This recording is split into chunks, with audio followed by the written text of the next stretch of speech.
Salut la meute, c'est Jus. Mais Raph, viens. Non, j'ai pas envie. Mais il y a les abonnés qui nous attendent là. Non, j'ai pas envie. Raph, dépêche. J'aime pas ça. Allez, viens. Mais Ah là, tu te mets là. Les abonnés, Mais on va parler du village, ils nous ont demandé les abonnés. Ouais, bah justement, tiens, salut la meute, c'est Raph, ça va? Ok, salut la meute, c'est Jus. Salut la meute, c'est Raph. Aujourd'hui, on va vous parler du village. Le village est une extension du jeu de Tierce-Lieu. C'est une extension avec des bâtiments qui donnent des pouvoirs. Qui te donne des pouvoirs la journée, c'est ça. Mais c'est pas parce que t'as jamais joué que tu dois bouder. Bah vas-y. Tu vas découvrir, ça se trouve, ça va te donner envie d'y jouer. Non. En fait, le village, au début de la partie, en plus d'avoir un rôle, donc quelqu'un est simple villageois, loup-garou, voyante, que sais-je, vous allez aussi tirer un jeton qui déterminera dans quel bâtiment vous êtes. Alors, un jeton qui vous donnera une maison, ou bien vous tombez sur le jeton de vagabond, qui veut dire que vous êtes un simple pecno qui n'habite nulle part. Ah. Et du coup, vous n'avez pas de pouvoir. Mais Ah, vous d'accord. êtes immunisé à d'autres pouvoirs. Enfin, il y a des pouvoirs qui attaquent d'autres maisons, et du coup, là, vous êtes immunisé. Bon, et ça sert à quoi tout ça? Je crois même que tu ne peux pas être visé par le corbeau avec quand t'es vagabond. Ah, c'est pas mal ça. Oui, parce que le corbeau il met des plumes sur les portes des maisons. Ah! Je ne boude plus. Oh, génial.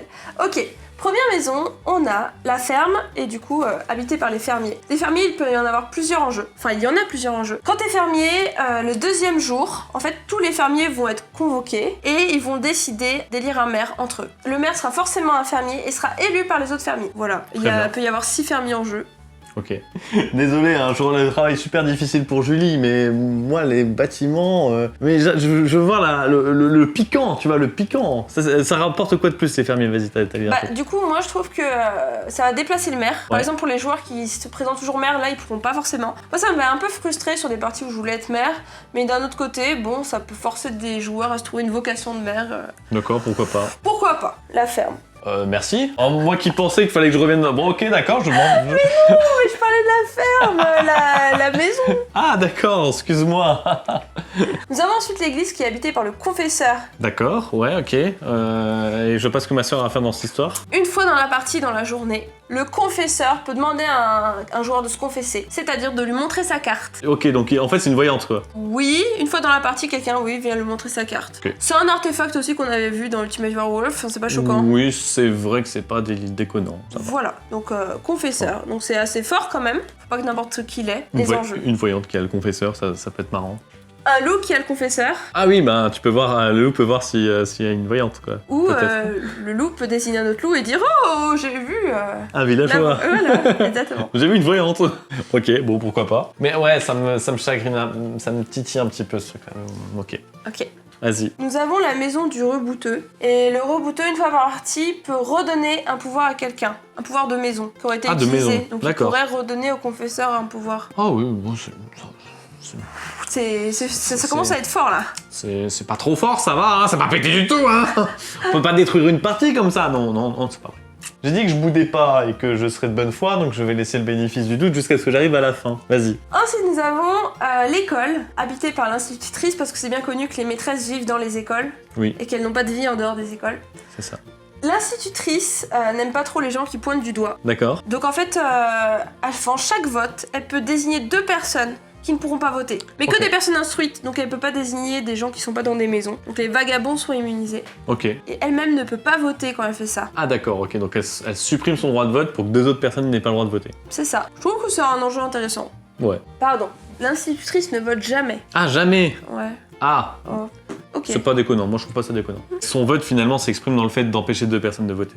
Nous avons la boulangerie habitée par le boulanger. Le boulanger, je sais pas si t'as déjà entendu ce nom dans des parties. C'est pas celui qui se réveille juste avant la fin de la nuit. Presque ça. En fait, le boulanger, dès que le meneur de jeu prononce les mots, les loups-garous se rendorment, il a droit d'ouvrir les yeux à ce moment-là. Donc pour choper un loup qui mettrait du temps à se rendormir. Alors on n'aime pas trop la petite fille déjà, donc je pense qu'on sera pas trop fan. Enfin moi je suis pas trop fan.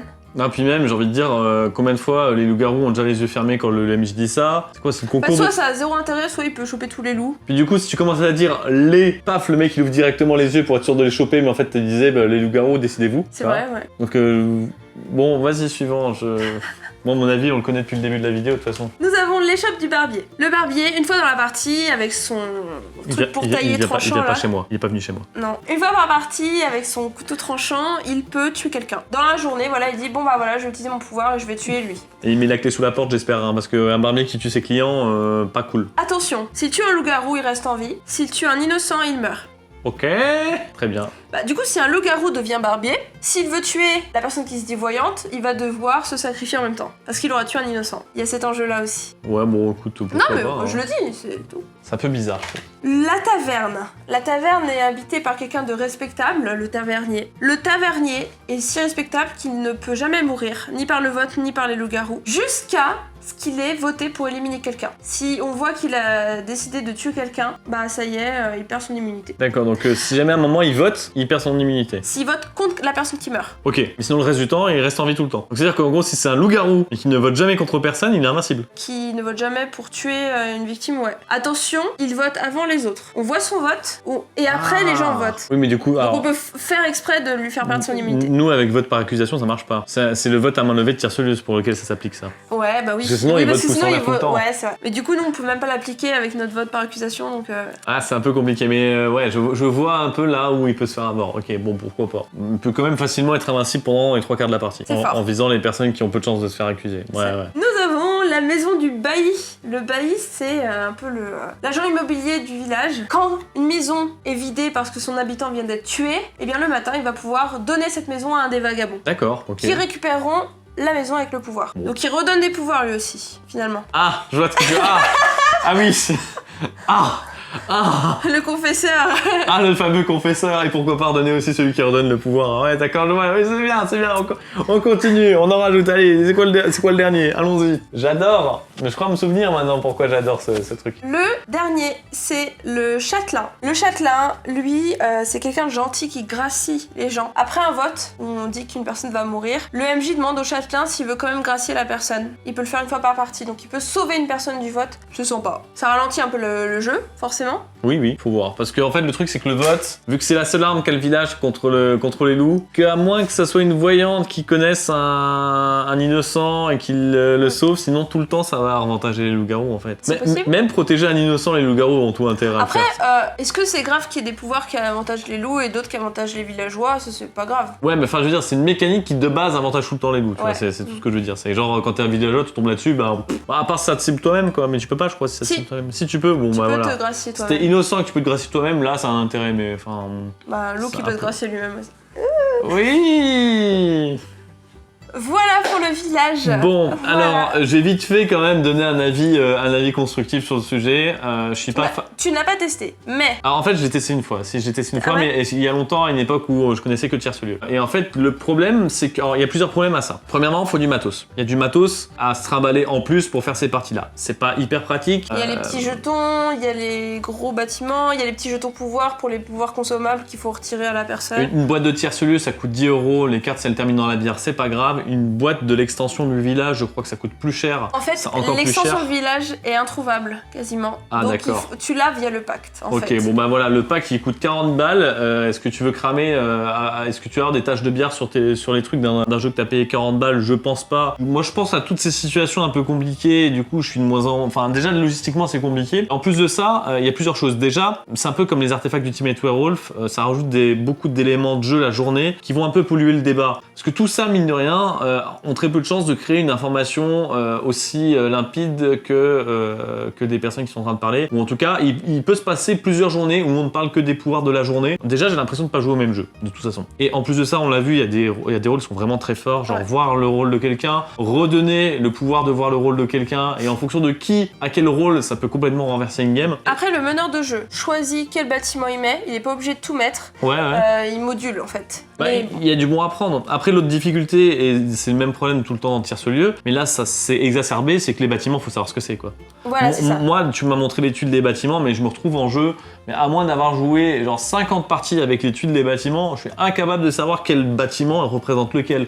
À l'autre bout de la table, le mec, il a un bâtiment, je sais plus si c'est un fermier, si c'est un bailli, si c'est je sais pas Donc quoi. clairement, si tu joues avec un jeu de tierce-lieu où il y a que les dessins, tu joues avec 18 joueurs, dont des débutants, déjà ils doivent apprendre tous tes rôles, ils apprennent aussi les bâtiments, c'est super lourd, ils se retrouveront jamais et ils passeront une mauvaise partie. C'est ça, je préfère encore enrichir les rôles plutôt que de rajouter des mécanismes de ce genre aussi compliqués. C'est une extension, donc c'est pour les joueurs qui ont déjà beaucoup joué. Mais dans l'esprit tierce lieu.